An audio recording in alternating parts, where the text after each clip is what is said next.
मैं गया पासपोर्ट यार मारे यार चल नहीं आने मार के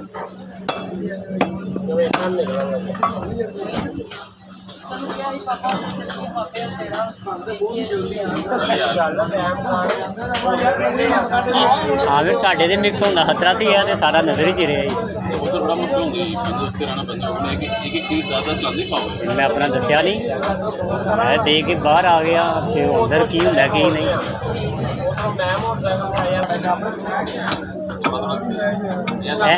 भाई थैला मेरा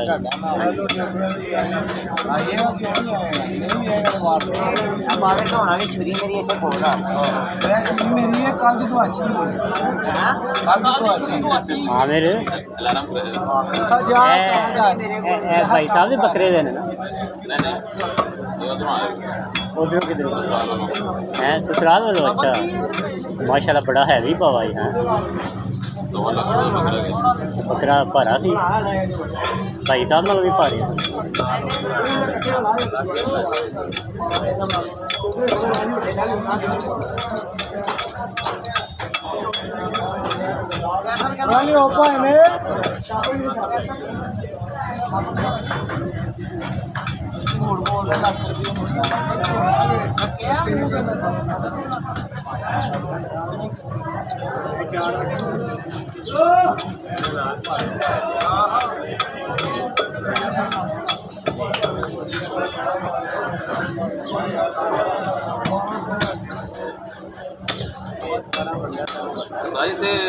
डेली होंगे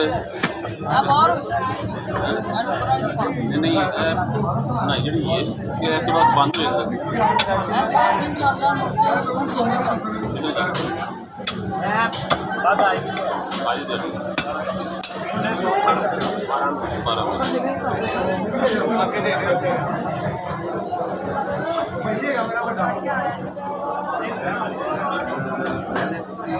भाई उसकी इलाके जो फिक्स हो इलाके जो फिक्स हो यार भाई वो रोटियां नहीं बना दो कट बुलाया कावा बना टैप्सी पी के ना ठंडा होया ऐसे ही गल चलो कोका कोला कल रंग तो काला ही है ना टैप्सी का काला रंग तो नेक्स्ट कोला का काला ਤੁਸੀਂ ਬਹੁਤ ਨਾ ਪੀਤੀ ਹੁੰਦੀ ਅਸੀਂ ਕਹਿਣਾ ਸੀ ਲਾ देना ਅਸੀਂ ਕਹਿਣਾ ਸੀ ਭਾਈ ਥੱਕ ਗਿਆ ਪਰ ਹੁਣ ਬੋਤਲ ਪੀ ਕੇ ਠੰਡਾ ਹੋ ਟੱਕ ਲਾ ਦੇ ਉਹ ਯਾਰ ਬੋਟੀਆਂ ਤੇ ਕਰਦੇ ਭਾਈ ਲੱਗੇ ਬੋਟੀਆਂ ਕਰਦੇ ਨਹੀਂ ਹੋ ਗਏ ਐਸਰੀ ਹੁੰਦੇ भाई साहब ਐਂਜੀ ਬੰਦੇ बड़ा पावा नहीं है छोटे पावे